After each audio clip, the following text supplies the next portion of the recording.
Hello, today we're going to take a look at how Point Storage Manager can be used with an additional file server to expand the capacity and manage that data, creating copies on multiple devices and automatically archiving and even providing worm protection and retention management. We're going to gradually build up the system with multiple storage devices, finishing with the optical library, which you can see above, storing an archive copy. So I've connected to Windows 10 clients here. You can see I've got a high-speed network storage drive. So this might be an NVMe drive or high-speed RAID on a server, whereby you'd ingest all of your data to. So if we take a look here, I've got a fictitious scenario where we've got multiple users bringing back jobs, client photos, various video projects, and the data just gets built up here over a period of time. So we're going to look at the benefits of how we can manage this with the software. So let's just take a quick look in Bridge here. You can see I've got various jobs. So we're going client A. You can see we've got various dog pictures in here. And again, they're instantly loading because Bridge has got a cache built. So let's go over to the actual server.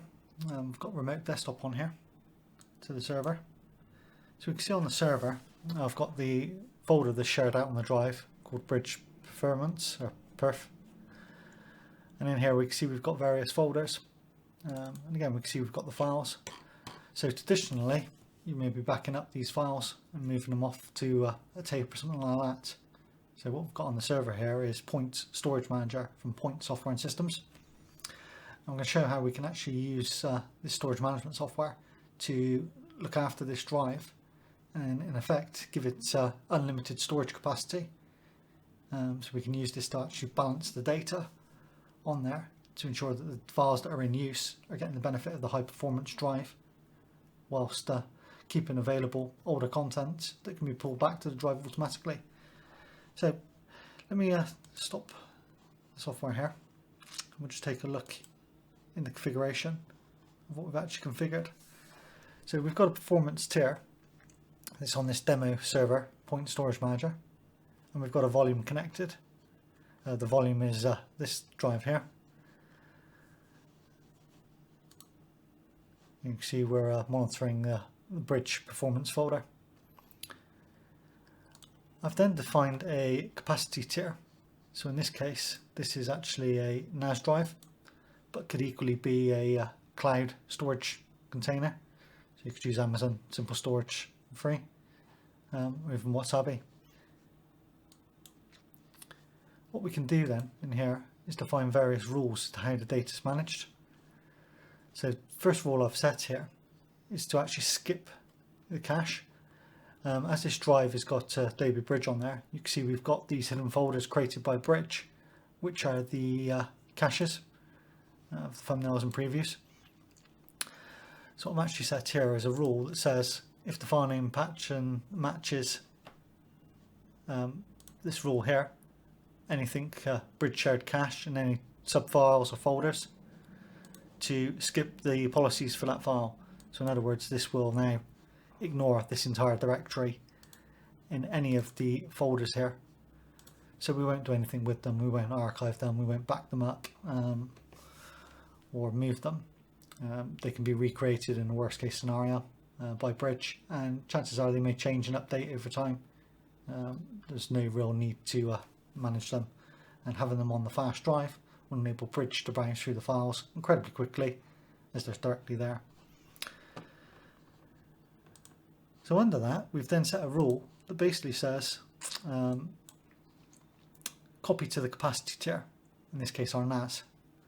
So if the status on the performance tier and status on the capacity tier, so if it's present on the performance tier and its status on the capacity tier is not present, then copy it to the capacity tier. So that's literally just going to take a copy. So what we'll do is we'll start this back up, and when I run this rule,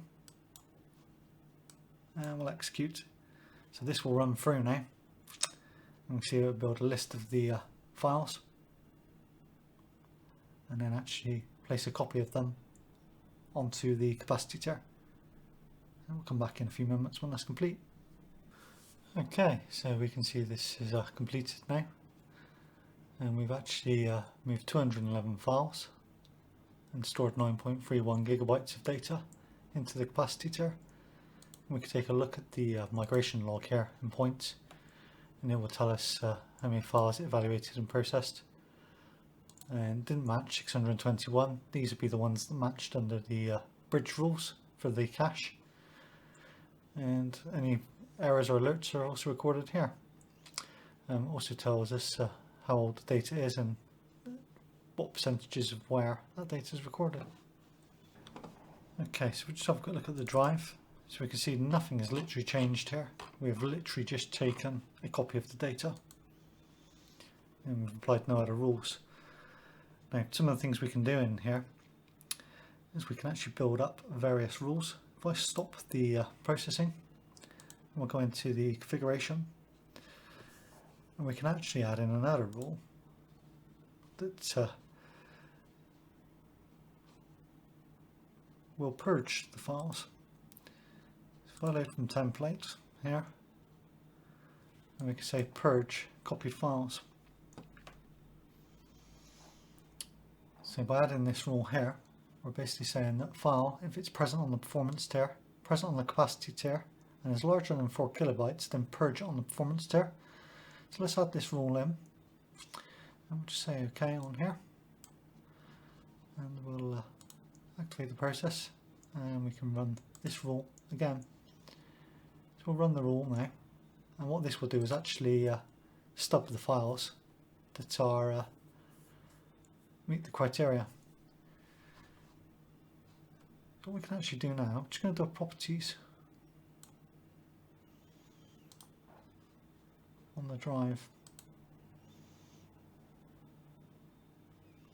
And we can see that the drive is 10 gigabytes in size, but only 1 gigabyte is present on there, on this folder, and the 1 gigabyte will be the cached files we've skipped.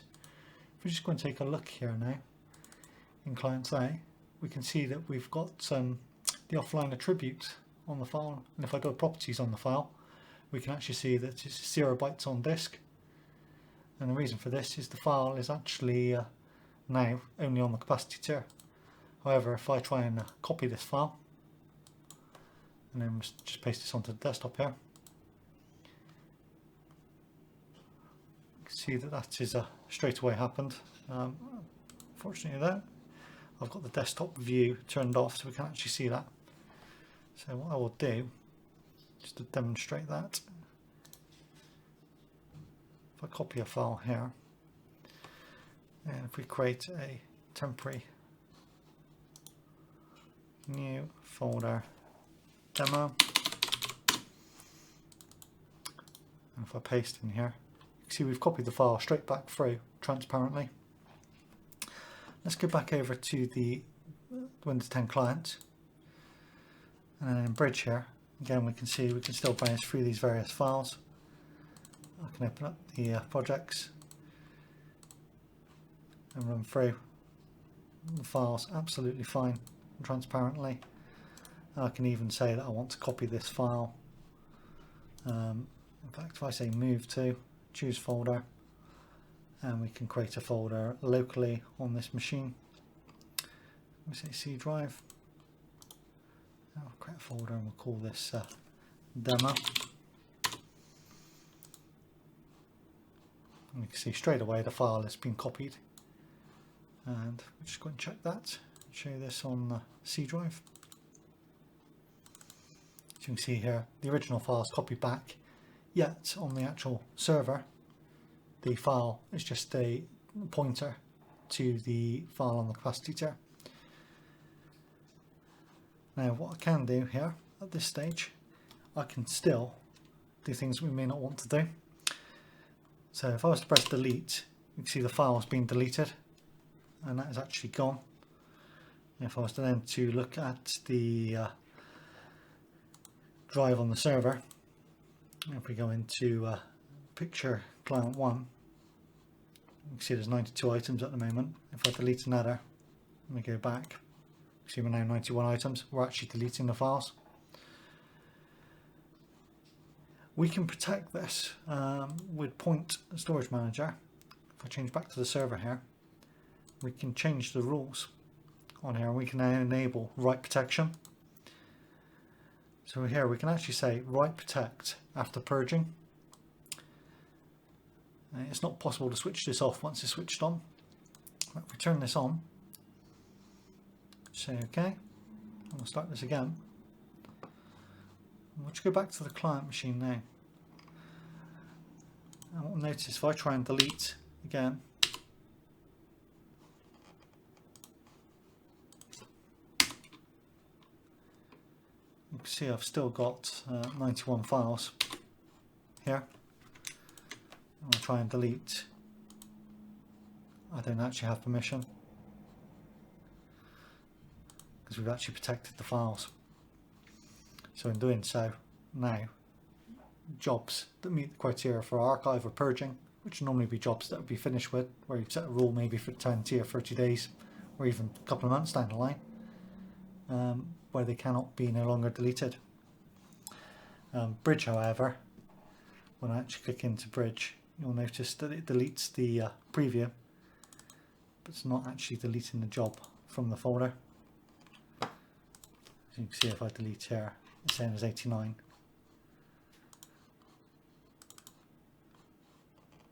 In fact, you'll see the jobs are reappearing. So again, let me just delete. I'll just say OK. Just deleted there. I think if we refresh this, you can see the files are actually still there because Bridge hasn't been able to delete the files from the drive. So what about the files we deleted before we put the worm protection on? If we go back to the server, we actually have the ability to open this data browser endpoint, and we can actually browse the vault. If I go into Pictures 1 here, you can see I've actually got 94 files. And we can see that they reside in the capacity tier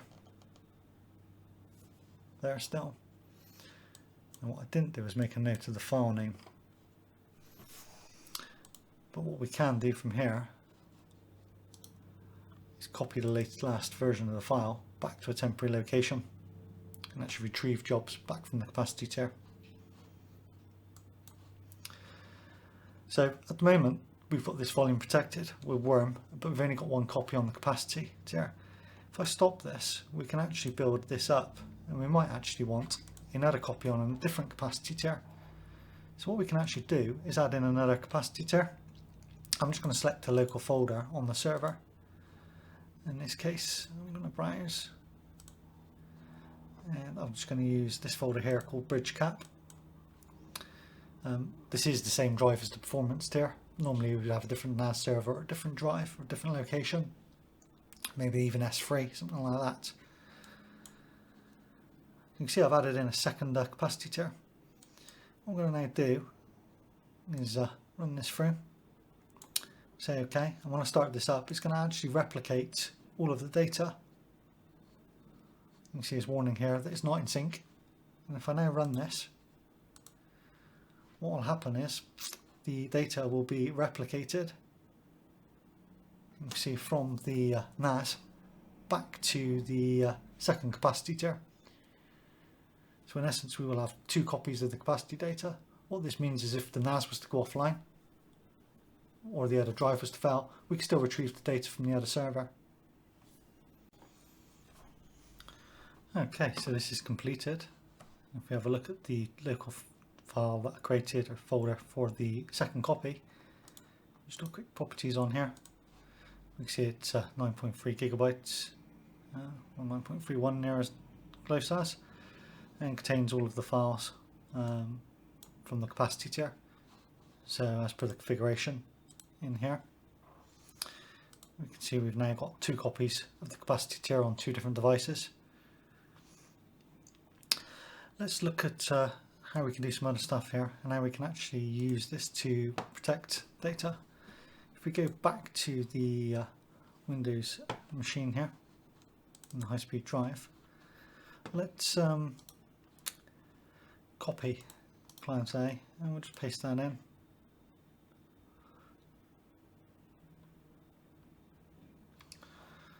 Okay, so we can see we've got a copy now. And again, these files are on the drive locally. We're just going to generate the thumbnails and previews. You can see we've got 80 files in here.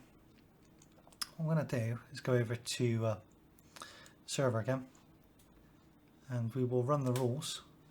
But I'm actually going to remove the purge rule on here, and we'll execute this now to let this run through. And this will back up the additional files or copy them to the capacity tier, but not purge them.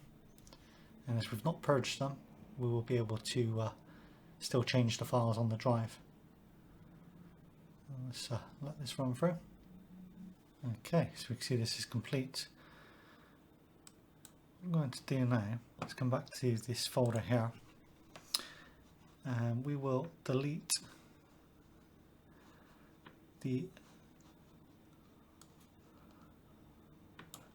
we will delete every file in there.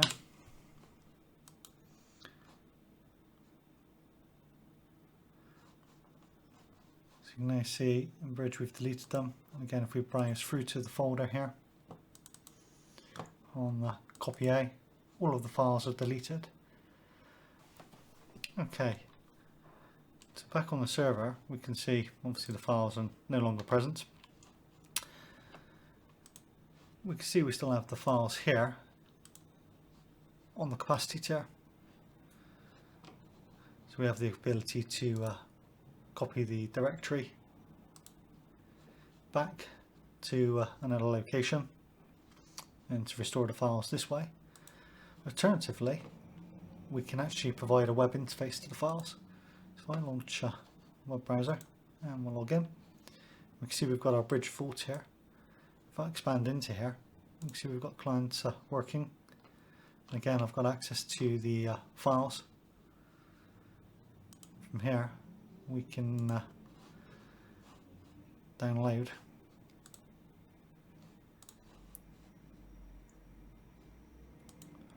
So we can actually copy the files back. As you can see now, the files have been downloaded. So we can explore this copy job here, or we can actually download the entire job there. As you can see at the moment we've got a capacity tier and a performance tier. However, when we click on the archive, we don't have an archive tier. What we've actually got in the lab though is a tape library and an optical library. I've actually got the optical library here, the ODS L30, attached to the point system. So what we'll do is connect this to the system. Let me just bring in the robotics off the library as well. Okay, so you can see above me now we have the robotics. I'm going to attach this now as an archive device. So what we're going to do is add in here the Sony ODA. And we won't come and touch on these options for now. What we'll just do is add a rule that says to archive new and changed files. And we'll say OK. OK. And when I start this service back up, you see now we've got an archive tier. I'm now going to run this process through and we'll execute this. And what we'll see now is the system will build a list of the files to be archived. You can see it's going to read them back from the archive there. Once we've got a list of the data to be written, we'll see the robotics move and load a cartridge and record this. Okay, so we see we've got a warning come up. We don't actually have any media allocated. So I'm just going to go over to the robotic library here. And what we will do is format the cartridge. What we can now see is the robot is going to grab the cartridge in question. See, it's picking it now, and it will then take it from there into the drive. As you can see, it's loaded. And we'll actually format the cartridge. Okay, so we can see we've now formatted a ODA cartridge. and it's migrating the data from the bridge vault. See, we've got 4 volumes, not yet migrated. They're migrating in the background automatically. So we'll come back in a couple of seconds when this is completed. There we go, so everything's been now committed and written to the ODA. If we have a look, we can see the cartridge here. It's got 10 terabytes, or 10 gigabytes sorry, written to it. And looking back at the bridge vault, we can see we've got 10.27 gigabytes written, 829 files, which is actually a lot more than is in the capacity tier, which was an exact copy. And the reason for this becomes quite apparent when we go into the data browser and we have a look. We can see we've now got the bridge shared cache folder. If I click on here, you can see the bridge shared cache is actually in the archive tier only, which means when we created the archive tier we didn't actually define any rules to exclude the cache file again, so they've been archived. We have a look here. So again, we would need to add another rule here to skip. So in fact we can actually say exclude file name matches, so temporary, or in this case we would put the bridge cache. So let's pop this in again. Start, add. I'll pop that into the temporary rule there as well. Call this exclude temporary files and bridge cache.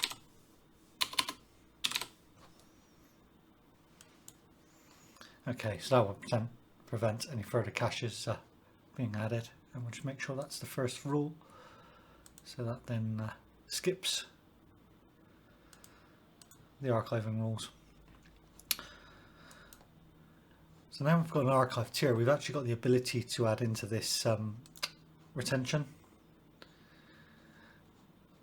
So we can actually define that files that have been archived must be kept for a set period of time, and we can even define retention policies. Per a particular directory. So in the case of on the performance full, we could have jobs to be kept 10 years, and we could have another one, jobs to be kept 30 years. So what we could then do is actually assign rules to the folders, and we can add a policy.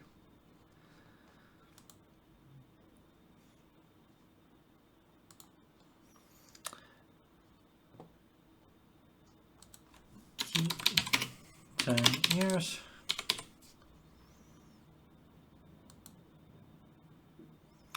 And we can base this off of the time. Let's say we would say the creation retention period is 10 years, and we can actually say we want every single file.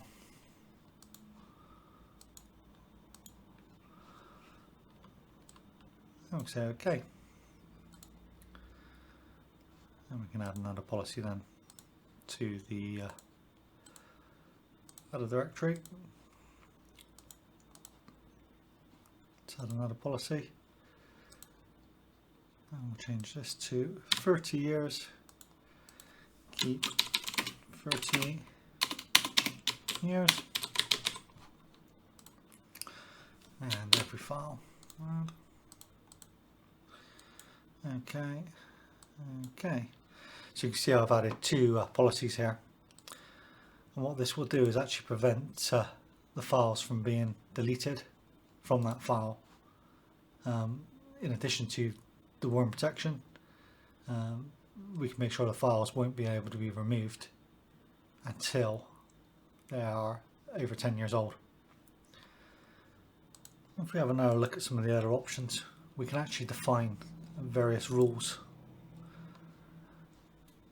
within the performance tier, we've got the migration policies. We can actually schedule when they kick off. But in addition to this, we've got capacity threshold rules. So in here we can actually say that when files space is running low on the performance tier, to actually purge files to free up space. And again, we can also put a file access policy in here, and this can be used to recall files based on conditions. You can see here the default, if we've got at least 70% free on the performance tier and the file is larger than 50 megabytes and it's had more than 3 accesses per day, then copied to performance tier.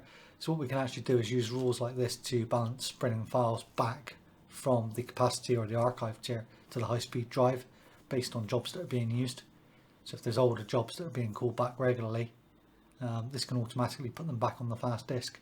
So in other words, balancing your system to ensure the bulk of the data is served from the fastest drives possible, whilst retaining a copy in the archive. I hope you found this useful and interesting to see how enterprise level storage management system can be used to protect data and use it on various different devices. Be interested in hearing from you if you've got use cases for this or any questions. Feel free to comment below, and I'll do my best to help you. Equally, if it's been of interest to you, feel free to share, like and subscribe to the channel. We'll cover lots of different storage technologies, archiving and management of data.